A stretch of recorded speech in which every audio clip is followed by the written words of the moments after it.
तुम्हाला चालताना अचानक गुडघ्यामध्ये चमक येत आहे का? किंवा चालताना असं कधी जाणवलंय का, की शार्प पेन होत आहे? किंवा कधी-कधी असं वाटतं, की आता गुडघा नीट साथ देत नाहीये.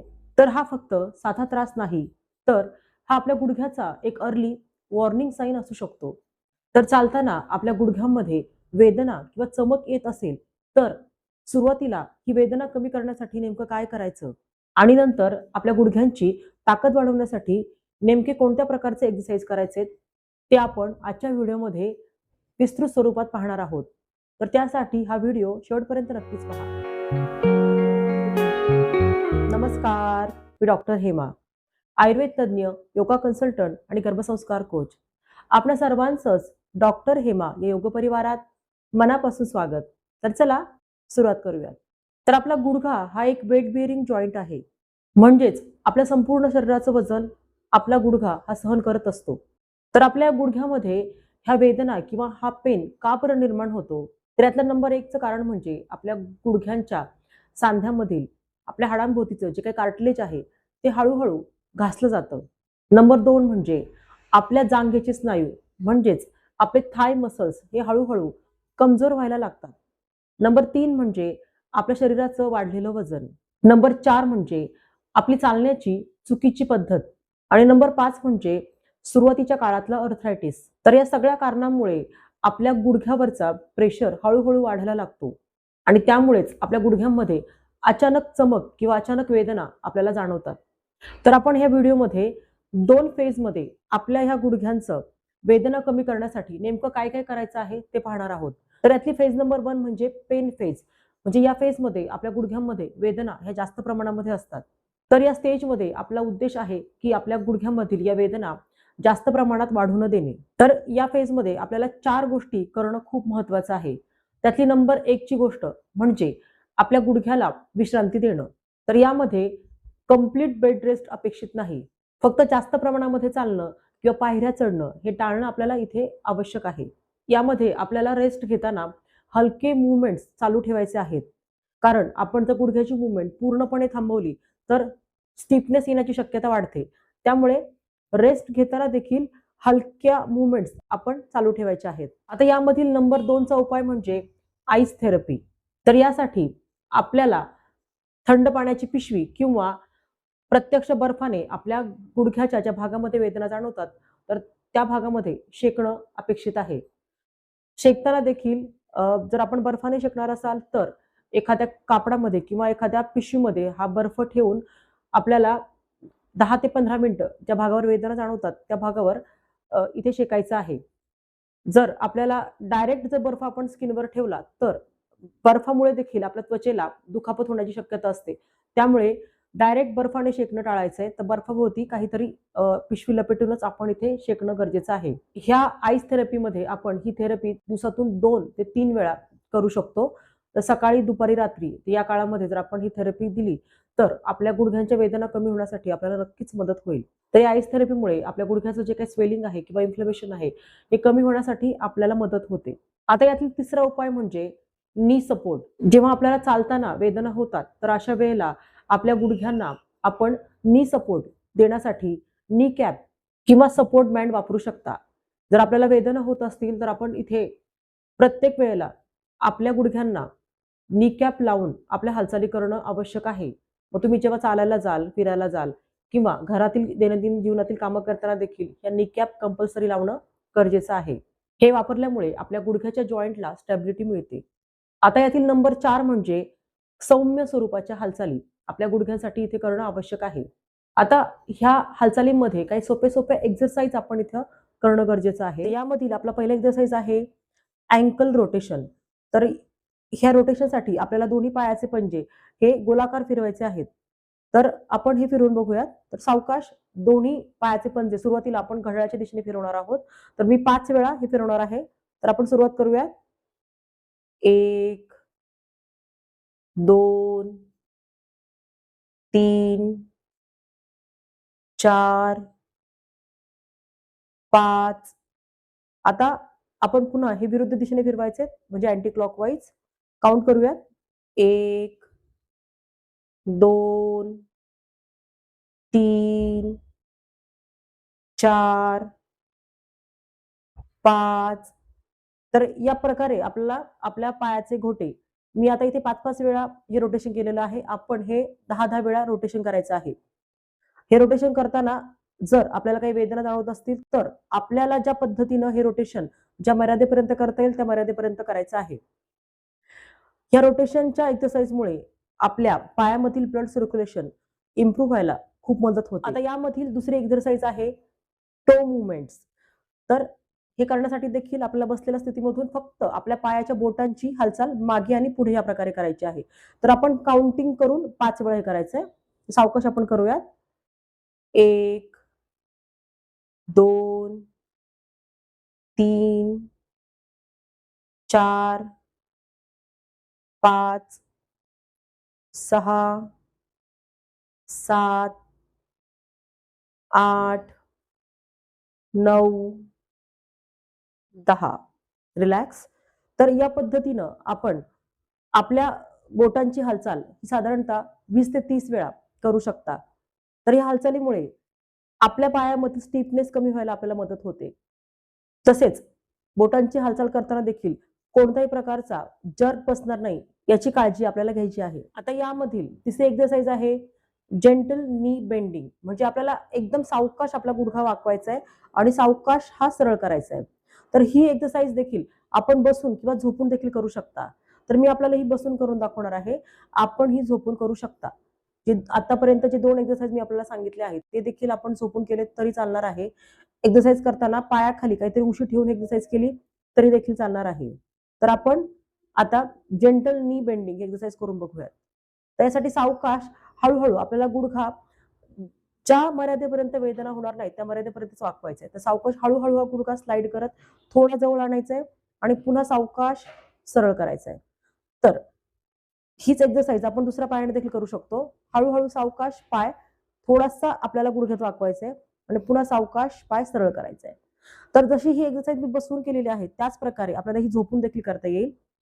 तर यासाठी आपल्याला झोपलेल्या स्थितीमध्ये यायचंय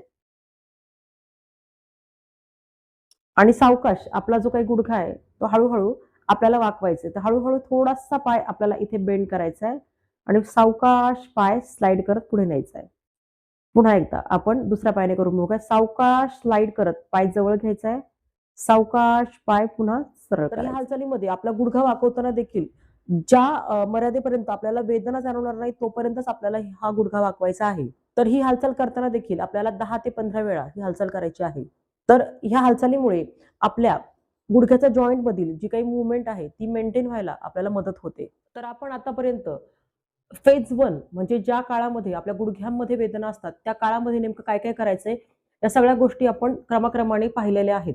तर आता फेज 2 मध्ये नेमकं काय करायचंय, कोणत्या प्रकारच्या एक्सरसाइज करायच्या ते आपण पाहणार आहोत. कारण एकदा पेन कमी झाला की आपल्या पायांमधील किंवा गुडघ्यांमधील जे काही स्नायू आहेत तर त्यांची ताकद वाढवणं आपल्याला इथे गरजेचं आहे आणि त्यांची ताकद वाढवणारे असे स्ट्रेंथनिंग एक्सरसाइज आपण इथे करणार आहोत.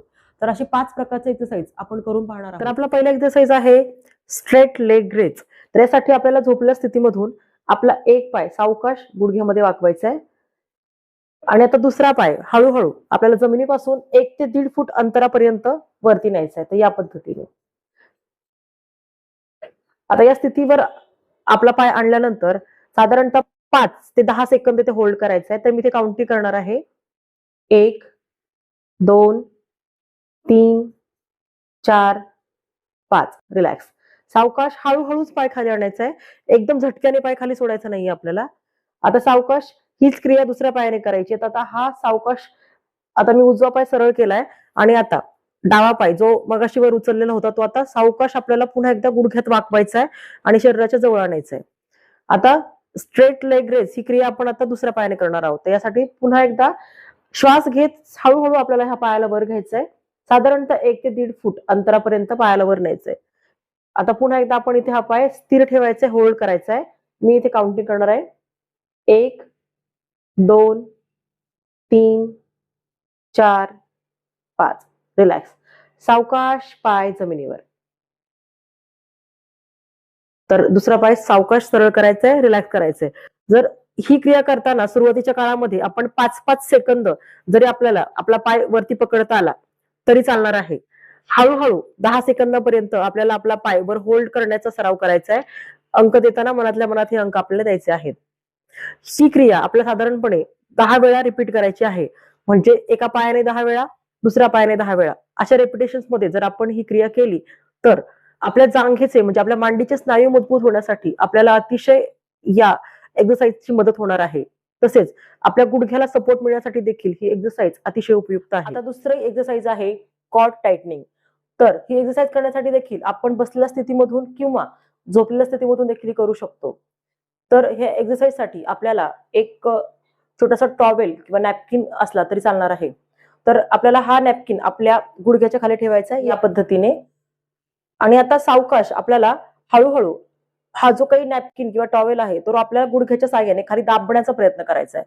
तर हा दाबताना किंवा प्रेशर देताना साधारणतः 5 सेकंद किंवा 10 सेकंद आपल्याला हा प्रेशर इथे मेंटेन करायचा आहे. तर इथे मी काउंटिंग करणार आहे. तर मी इथे प्रेशर क्रिएट केलेलं आहे गुडघ्याच्या साहाय्याने आणि इथे आपण आता काउंट करूयात. 1, 2, 3, 4, 5. रिलॅक्स. तर हीच क्रिया आता आपण दुसऱ्या गुडघ्याच्या खाली हा टॉवेल ठेवून करूयात. तर आता मी दुसऱ्या गुडघ्याखाली हा टॉवेल ठेवलाय आणि पुन्हा एकदा आपण इथे काउंटिंग करूयात. आणि गुडघ्याचं प्रेशर हळूहळू वाढवायचंय. जितकं जमेल तितका हा टॉवेल खाली प्रेस करायचा प्रयत्न करायचा आहे. 1, 2, 3, 4, 5. रिलॅक्स. तर ही सेम क्रिया आपल्याला दोन्ही पायांनी साधारणतः 10 ते 15 वेळा करायची आहे. आपल्या गुडघ्याच्या स्टेबिलिटीसाठी हा एक्सरसाइज अतिशय उपयुक्त आहे. आता यामधील तिसरी एक्सरसाइज आहे हिल स्लाइड. तर यामध्ये झोपलेल्या स्थितीमध्ये आपल्याला यायचंय आणि या स्थितीमधून सावकाश आपली टाच हळूहळू आपल्याला घसरत घसरत आपल्या जास्तीत जास्त जवळ आणण्याचा प्रयत्न करायचा. या प्रकारे हळूहळू जितकी शक्य होईल तितकी आपली टाच आपल्याला पाय गुडघ्यामध्ये वाकून जवळ आणायची आहे. आता पुन्हा एकदा सावकाश हळूहळू टाच घसरत घसरत आपल्याला आपला पाय गुडघ्यातून सरळ करायचा आहे या प्रकारे. आता ही सेम क्रिया आपण दुसऱ्या गुडघ्याने आता करून बघूयात. तर सावकाश हळूहळू पाय गुडघ्यात वाकवायचा आहे. टाच हळूहळू घसरत जवळ आणायची आहे या पद्धतीने. आता पुन्हा एकदा सावकाश पाय गुडघ्यातून सरळ करायचा आहे. सावकाश हिल स्लाइड ही एक्सरसाइज करायची आहे. तर ही एक्सरसाइज देखील आपल्याला साधारणतः 10 ते 15 वेळा रिपिटेशन्स मध्ये करायची आहे. या एक्सरसाइजमुळे आपला गुडघा वाकवणं ही क्रिया आपल्याला इथे जास्त सोपी होते आणि गुडघ्यातलं स्टिफनेस कमी व्हायला हिल स्लाइड ही एक्सरसाइज अतिशय उपयुक्त आहे. तर आपली पुढची चौथी एक्सरसाइज आहे चेअर नी एक्सटेन्शन. तर ह्या एक्सरसाइजसाठी आपल्याला एखाद्या खुर्चीवर बसायचं आहे आणि खुर्चीवर बसताना देखील आपले दोन्ही पायाचे तळवे जमिनीवर पूर्णपणे टेकतील याची आपल्याला काळजी घ्यायची आहे. पायाचे तळवे टेकत नसतील तर पायाखाली पाठ किंवा काही उशी ठेवली तरी चालणार आहे. तर आपण आता एक्सरसाइज करायला सुरुवात करूयात. तर यामध्ये आपल्याला सावकाश एक एक पाय गुडघ्यातून सरळ होईपर्यंत वरती उचलायचा आहे. तर सावकाश श्वास घेत आपण उजवा पाय हळूहळू गुडघ्यातून वर उचलूयात. या प्रकारे हळूहळू गुडघा सरळ होईल इथपर्यंत पायाला वर आणायचंय आणि इथे आपल्याला पायाची पोझिशन होल्ड करायची आहे आणि 5 सेकंद आपल्याला ही पोझिशन इथे स्थिर ठेवायची आहे. तर आपण इथे काउंटिंग करूयात. 1, 2, 3, 4, 5. रिलॅक्स. सावकाश पाय जमिनीवर. जर तुम्हाला 5 सेकंद जमत नसेल तर तुम्ही 3 सेकंद हा पाय होल्ड केला तरी चालणार आहे. म्हणजे 3 काउंट पर्यंत होल्ड केला तरी चालेल. हळूहळू हा काउंट वाढवत न्यायचा आहे. आता सेम क्रिया आपण डाव्या पायाने करायची आहे. तर सावकाश श्वास घेत डाव्या पायाला हळूहळू वरती न्यायचं या प्रकारे आणि होल्ड करायचंय. 1, 2, 3, 4, 5. रिलॅक्स. सावकाश पाय जमिनीवर. तर ह्या पद्धतीनं दोन्ही पायांनी आपल्याला 10-10 वेळा ही एक्सरसाइज करायची आहे. तर ह्या एक्सरसाइजमुळे आपल्या मांडीचे मसल्स मजबूत व्हायला खूप मदत होते आणि गुडघ्यांची मुवमेंट सुलभ होण्यासाठी ही एक्सरसाइज अतिशय उपयुक्त आहे. तसेच ही एक्सरसाइज खुर्चीत बसून केल्यामुळे सिनियर सिटीजनसाठी म्हणजे ज्येष्ठ नागरिकांसाठी अतिशय सेफ आहे आणि अतिशय इफेक्टिव्ह आहे. तर आता पुढची 5वी एक्सरसाइज आहे सपोर्टेड वॉल स्क्वॉट. तर आपल्याला इथे भिंतीचा आधार घेत स्क्वॉट पोझिशन मध्ये जायचंय. म्हणजे थोडंसं खाली बसल्यासारखं ही क्रिया आपल्याला करायची आहे. तर या पद्धतीने आपल्या भिंतीला जी काही भिंत असेल तिला पाठ टेकवायची आहे. आपले पाय भिंतीपासून थोडेसे लांब ठेवायचे आणि सावकाश हळूहळू आपल्याला खाली खुर्चीमध्ये आपण ज्या पद्धतीने बसतो त्या पद्धतीने थोडंसं खाली जायचंय. आपल्याला पूर्ण खाली जायचं नाहीये. तर 30 डिग्री पर्यंत इथे आपल्याला खाली जायचंय, 30 ते 40 डिग्री पर्यंत. आणि जिथे आपल्याला वेदना जाणवतील तिथे थांबायचंय. तर या पद्धतीनं आपण साधारणतः 3 ते 5 सेकंदापर्यंत ही पोझिशन होल्ड करायची. तर आपण ते काउंटिंग करूयात. 1, 2, 3, 4, 5. रिलॅक्स. सावकाश भिंतीचा आधार घ्यायचाय. हळूहळू आपल्याला स्लाइड होत सरळ व्हायचंय. तर पुन्हा एकदा आपण हीच क्रिया करून बघूयात. पुन्हा एकदा हळूहळू आपल्याला स्लाइड होत भिंतीचा आधार घेत खाली जायचंय या प्रकारे. आणि थोडंसं खाली आल्यानंतर आपल्याला इथे स्थिर व्हायचंय. पुन्हा एकदा आपण काउंटिंग करूयात. 1, 2, 3, 4, 5. रिलॅक्स. सावकाश पुन्हा एकदा सरळ व्हायचंय. आपल्या हातांचा आधार घ्यायचा आहे आणि सावकाश सरळ व्हायचंय. तर ही क्रिया आपल्याला 5 ते 10 वेळा करायची आहे. ही क्रिया आपल्या पायांच्या ऍडव्हान्स ट्रेनिंगसाठी अतिशय उपयुक्त आहे. पण जर आपल्याला पेन जास्त प्रमाणात असेल तर त्या काळामध्ये आपल्याला हे स्क्वॉट्स अवॉइड करायचे. आता ह्या एक्सरसाइज बरोबरच काही महत्वाच्या गोष्टींचं पालन करणं आपल्याला आवश्यक आहे. आपलं वजन आपल्याला कंट्रोलमध्ये ठेवणं गरजेचं आहे. आपलं वाढलेलं वजन जर आपण कमी केलं तर आपल्या गुडघ्यावरचा लोड कमी व्हायला देखील आपल्याला इथे मदत होते. आता नंबर 2 ची गोष्ट म्हणजे दररोज नियमितपणे थोडा थोडा एक्सरसाइज करणं गरजेचं आहे. किमान 15 ते 20 मिनिटाचा एक्सरसाइज आपल्या गुडघ्यांसाठी आपल्याला इथे करणं आवश्यक आहे. हा एक्सरसाइज करताना देखील आपल्या गुडघ्याच्या स्नायूंची ताकद वाढवणारे व्यायाम प्रकार आपण इथे करणं अपेक्षित आहे. नंबर 3 म्हणजे योग्य प्रकारचे फुटवेअर वापरणं आवश्यक आहे. कारण चुकीचे चप्पल किंवा चुकीचे शूज वापरल्यामुळे देखील आपल्या गुडघ्यामधल्या वेदना वाढू शकतात. तर म्हणून फुटवेअर सिलेक्ट करताना आपण सजगपणे हे सिलेक्ट करणं गरजेचं आहे. आता कोणत्या गोष्टी आपल्याला इथे टाळणं आवश्यक आहे तर ते आपण थोडक्यात जाणून घेऊयात. आता यातली नंबर 1 ची गोष्ट म्हणजे अचानक धावू नका. आपल्या गुडघ्यामध्ये वेदना असतील तर धावणं टाळणं आवश्यक आहे. आता नंबर 2 म्हणजे स्टेअर्सचा म्हणजे पायऱ्यांचा वापर जास्त करू नका. कारण यामुळे देखील आपल्या गुडघ्याच्या सांध्यावर जास्त प्रमाणामध्ये ताण निर्माण होण्याची शक्यता असते आणि गुडघ्यांच्या वेदना देखील यामुळे वाढू शकतात. त्यामुळे शक्य होईल तेव्हा पायऱ्या चढणं टाळा. नंबर 3 म्हणजे ज्या काळामध्ये आपल्या गुडघ्यांमध्ये वेदना असतील त्या काळात स्क्वॉट सारखे एक्सरसाइज करू नका. आणि नंबर 4 म्हणजे की मांडी घालून बसणं टाळा. म्हणजेच क्रॉस लेग पोझिशन मध्ये बसणं टाळायचं आहे. यामुळे देखील आपल्या गुडघ्यांवर जास्त प्रमाणामध्ये ताण वाढू शकतो आणि गुडघ्याच्या वेदना जास्त प्रमाणात वाढू शकतात. तर या 4 गोष्टी आपल्याला इथे टाळणं गरजेचं आहे. आता सगळ्यात महत्वाचं की तुमच्या गुडघ्यांवर खूप जास्त प्रमाणामध्ये सूज आहे, गुडघा लॉक होत आहे, तुम्हाला चालताना अस्थिरता निर्माण होत आहे आणि रात्रीच्या वेळेला देखील आपल्या गुडघ्यामधील वेदना ही कायम तशीच राहत आहे. जर ही लक्षणं तुम्हाला आपल्या शरीरामध्ये दिसत असतील तर यामधील कोणतेही एक्सरसाइज न करता सर्वप्रथम डॉक्टरांचा सल्ला घ्या.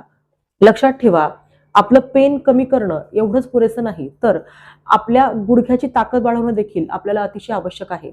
म्हणून जर आपण वेळेवरच आपल्या गुडघ्यांची काळजी घेतली तर आपण आपल्या गुडघ्यांची सर्जरी देखील टाळू शकतो.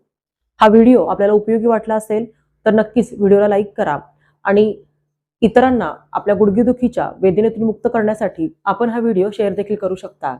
आणि हो, आपण अजूनही या चॅनेलला सबस्क्राईब केलं नसेल तर चॅनेलला सबस्क्राईब करा. आपण आपला अमूल्य वेळ देऊन हा व्हिडिओ पूर्ण पाहिल्याबद्दल आपल्या सर्वांचेच मनापासून खूप खूप आभार.